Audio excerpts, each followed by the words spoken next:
Sanctions, sanctions, sanctions. How many times have you heard that Nelson Chamisa begged for sanctions, the MDC begged for sanctions? It is you that are dining with people that are imposing sanctions on us. How did we get here? Is Nelson Chamisa Tendai Biti innocent? But want to find out, how did we get here? Where did the sanctions come from? And who brought them? And what were the consequences that brought us to the sanctions? Hello and welcome to JCTV Africa, where we look at issues that are happening in Zimbabwe and across Africa. Today we want to take you on a history tour on how we got to sanctions. First of all, we need to go back how it all started. How did we get here as a nation? Year was 1933. The Land Apportionment Act meant that the Zimbabweans were not allowed to stock many cattle. They were led into reserves, forced labor, and they were in places where there was a lot of tsetse fly. They were denied health care. This forced us into the liberation struggle that protracted for more than 20 years. What was the subject in contention? Land, restoration of dignity, being able to keep as many cattle as we can, and also not going into forced labor. One man, one vote. However, things did not turn out to be what people wanted. They had to negotiate with the colonizer. In this case, it was Britain and America. The negotiation reached a heated end. Zimbabweans had to compromise. That's why they came up with the Lancaster House. What was on the Lancaster House table? Willing buyer, willing seller. So it meant that the process of land reprogram and giving back the land that was taken away from the black people, it was to be done in a systematic way. The government of America, the government of UK had to pay for the restoration of the land to the black people, to the Zimbabwean government. That was a tedious process. One of the person who was also part of the liberation struggle, Edgar Taker, was quoted saying, "We expected things to be fast, as faster, almost like the bullet." Do you feel somewhat impatient at the way things are going? Do you feel that there should be faster changes, more radical changes, perhaps? Oh, I think even Comrade Mugabe himself very often is suffering lots of strain because he's feeling frustrated. Things are not moving as fast as they ought to, and he's all the time trying to throw out his fingers to put them on threads of leads, to quick change. I like quick change. The way I analyze it is very simple. We were out in the bush. We sacrificed many young men and women. Many of them are dead. Many of them are maimed. Shooting out a war. Bullets are very fast things. We caused these parents to commit their young daughters and their young sons. Now we have come. The war has stopped. The bullets have stopped. Is it not natural that the population that gave its young sons and daughters should expect things to move fast, although not as fast as the bullet, but pretty fast? This is what I mean by the process of the revolution. We taught the people that there must be quick change. And we said, you give us sacrifice because we want quick change.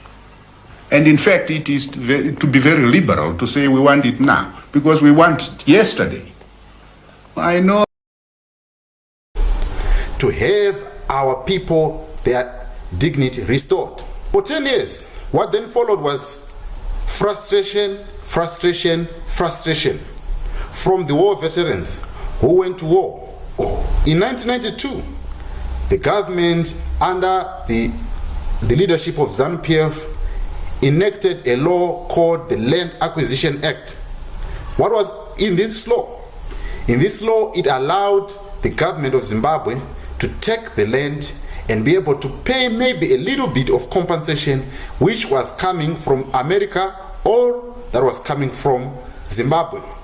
So in this act, the government of Zimbabwe could give the land to the people And if the person which the land was taken from would contest, they could go to court and they could get a compensation. So it was a fair process. However, it was not that perfect. The problem was it was never enacted. They took time and years in order to enact this law. For years, the frustration got bigger. That led us to 1997, where we had 2.5 billion unbudgeted for, which was there to appease the war veterans after they kept on putting the pressure on the government to act on the land. Fast forward 1999 to 2000. The pressure kept on growing. The people still needed their land. The government's hands were hamstrung.